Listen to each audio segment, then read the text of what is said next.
From humble beginnings, Charlie Bailey rose through Florida's banking system to become one of the most successful bankers in the state.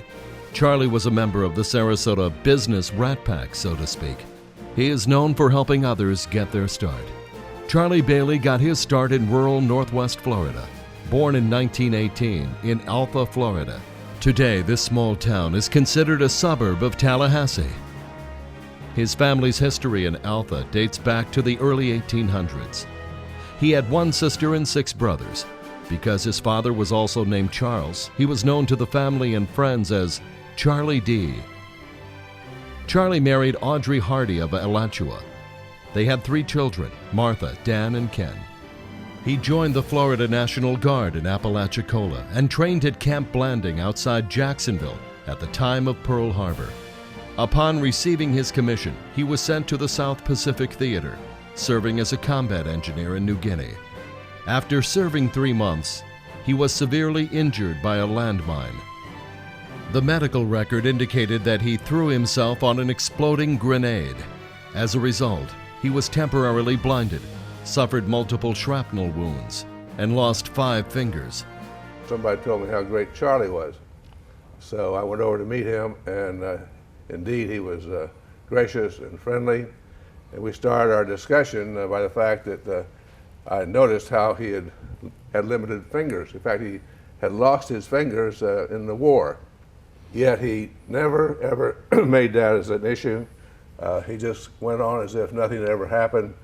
He played golf. He had 2 holes in one, which he was proud of. And he was a fisherman. He just loved to do that. And he was a hunter, so he loved the outside.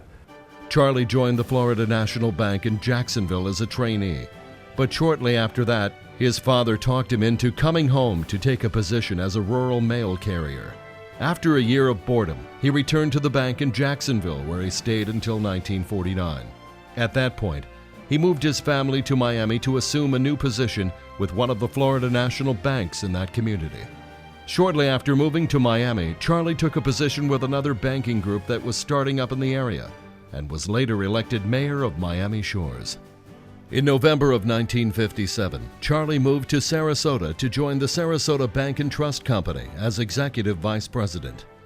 You know, 35 years ago, when Sarasota was a lot smaller, you could probably walk down Main Street and go down 301 here and everything else, and just about every business was there because of a Charlie Bailey. Yeah, that's right. He started a lot of businesses and put a lot of them on the track to success.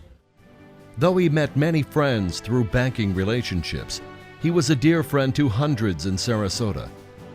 He'd come by the store in the afternoons, and it was real great on the way home, and he'd stop by and come up and in and go back in the deli and maybe get something, and then he'd come back up front and check out, and he says, how about coming by the house and have a hooter before you go home? And I said, well, I'd like to, but I got to work a little bit. So he'd go up the stairs, my wife would be upstairs working, Pauline, and so he'd come down back in a few minutes. He says, well, if you want your wife, Pauline, you better come to my house and get her tonight when you get off of work, 'cause that's where she'll be. Truly one of Charlie's strengths was his ability to network his friends and associates with each other. If you needed a lawyer, accountant, doctor, realtor, or an electrician or a plumber, Charlie was immediately able to recommend a respected colleague and friend. I first went in business, Hollis Tucker and myself went in business together, but we went down to Palmer Bank And we thought we'd go down and borrow some money, you know. Well, we didn't have any money or anything, and we was going to buy a couple of trucks. And really, quite frankly, they didn't exactly throw us out, but they pretty well asked us to leave. So we went down to Sarasota Bank and Trust, and it just happened that we got ushered into Charlie, and we told him that we were young guys, young plumbers, that we just went in business together and everything, and we need to buy a couple pickup trucks. And he asked us the inevitable question, you know, how much do you have a financial statement, or do you have what's your capital, or this and that? And I remember we said to Charlie, well, Charlie, we just went in business. We don't have anything like that. And he says, well, you know, I know your dad, and I knew your dad, and I've known your family all your life.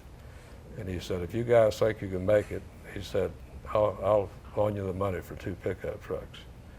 And that's just the way Charlie was. And I think with Charlie, he told me one time later on when I got on he put me on the bank board, he made a statement. He said, when you loan money, he said, I'll loan money to somebody that is honest, that doesn't have money, but I will not loan money to somebody that's rich, that's not honest. Well, he believed in people and he believed in community, and he said the two of them go together. If Bob Wyndham or Ted Morton is a success, then the community is a success.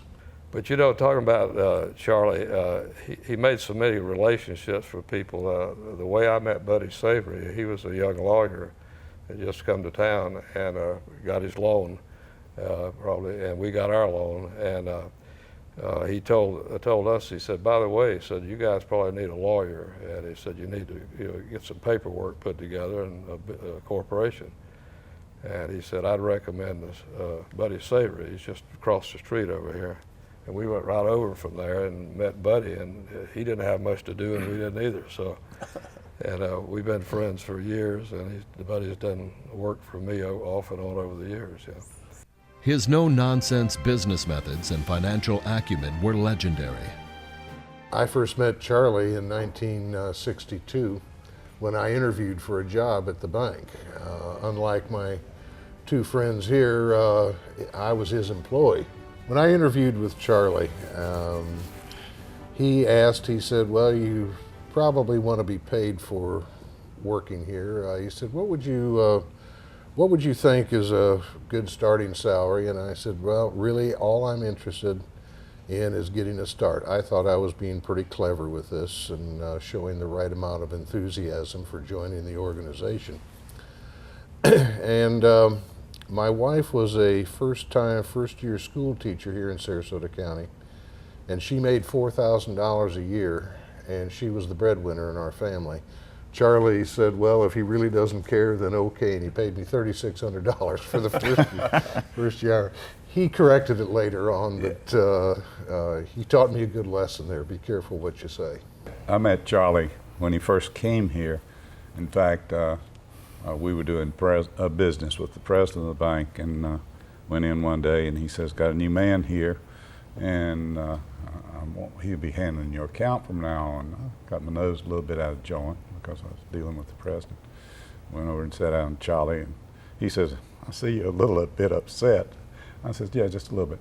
And he says, well, I might ease your mind a little bit. The other people in this bank are all limited to loaning $60,000, and I have no limit. I said, you're my man. Thank you, Charlie. I can't remember exactly whether I met Charlie when I applied for a loan over at the bank. I'd called Charlie and I said, Charlie, I need to borrow some money to buy this car. He said, well, give him a check and come over and sign a note, which I did, and everything was perfect, and that began a real nice banking relationship with the then Sarasota Bank and Trust Company. I remember also another deal when I was, went to Nashville, Tennessee to talk to the owners of Phillips Gardens. Before I left, I told Charlie, I said, they might be talking to us about selling it. And so can I get some money? And he said, sure, you can get some money. Just write him a check. Just like I said. So I did. I got up there, and sure enough, they did want to sell it, and they offered it to us at a real good price. And so I wrote the check, and I went to to the phone and called Charlie, and I said, Charlie, I've written a check that I don't have that much of money in the account. He says, well, how much did you write it for? And I said, well, $50,000. And he says, how much you have in the account? I said, I think 200. And so he said, okay, now you're covered. And then the phone rang about 10 minutes later. He said, now when y'all get on the plane to come back, take out some insurance to the bank. They put the quarters in. I think Charlie, he was much more interested in your character than what you had to offer as collateral. He was more interested in your integrity than he was in looking at your financial statement. And I think because of that, his reputation was legendary as a banker in Sarasota. Not strictly business, Charlie was also chairman of the American Red Cross and the United Way Appeal, predecessor to the United Way. He had a love of the outdoors and participated in hunting, fishing, and golfing. I can recall going hunting with Charlie several times, and one time we would go up to southern Pasco County to a ranch, and Charlie used to love to go up and shoot quail. And we were up there one particular day, and it was Charlie Bailey and John Pinkerton, one of my law partners, and myself, and we'd gone up in Pinkerton's Thunderbird. And so we had a very nice hunting afternoon, killed a lot of quail, and to go quail hunting with Charlie was quite an experience because he used a double barrel over and under, and he could shoot those triggers faster than I could shoot my automatic. But we would put him up in front and give him the first shot on the birds, and so he was a fairly accurate shot and always killed a lot. But anyway, we had quite a few birds that we had to clean, and we cleaned them and got ready to come back to Sarasota. And as we were leaving the ranch, this gentleman who owned the ranch gave us, it was either 6 or 8 stacks of eggs, and there were 18 eggs per level. And so we had those eggs sitting on the back seat, and Charlie was sitting on the back seat holding them, supposedly. But anyway, we stopped in Tampa, had, as I say, a couple of drinks, and then we had dinner, and then we started on home. And so I put Charlie again in the back seat, and I was driving, and we pull up into his driveway around 11:30 that night, and Audrey, his wife, came out wanting to know where we had been. And I thought Charlie had called her from the ranch because I'd called my wife and Pinkerton had called his wife, but Charlie hadn't. So anyway, we got through that skirmish okay, and then I started getting these eggs out of the back of the car, and I was giving them to Audrey to hold or to take inside, and she said, Charlie, where in the hell did you get all these eggs? Charlie's impact to the state reached beyond the financial industry.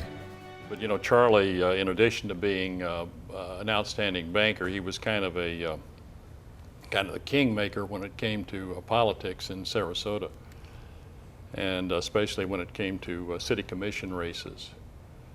And in the 60s and the 70s, Charlie was, I would say he was the focal point. He was kind of the go-to guy when it came to finding people to run for the city commission. And I wouldn't call it strong-arming, but there was some pressure involved, and he let you know that it was your responsibility to take your turn on the city commission.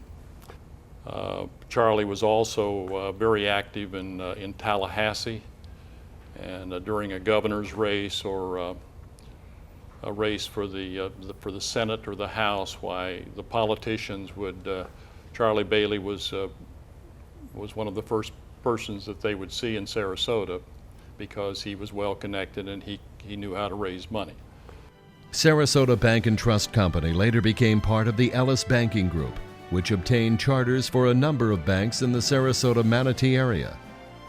At the time of his death in March of 1980, at age 61, Charlie was serving as chairman of the board for all of these banks, as well as 2 Ellis banks located in the Panhandle. He'd been wanting to go hunting, turkey hunting and hog hunting, and so he knew his heart was bad and everything, and I'm sure that everybody was worried about that and everything. But Charlie said, I want to go and spend the night.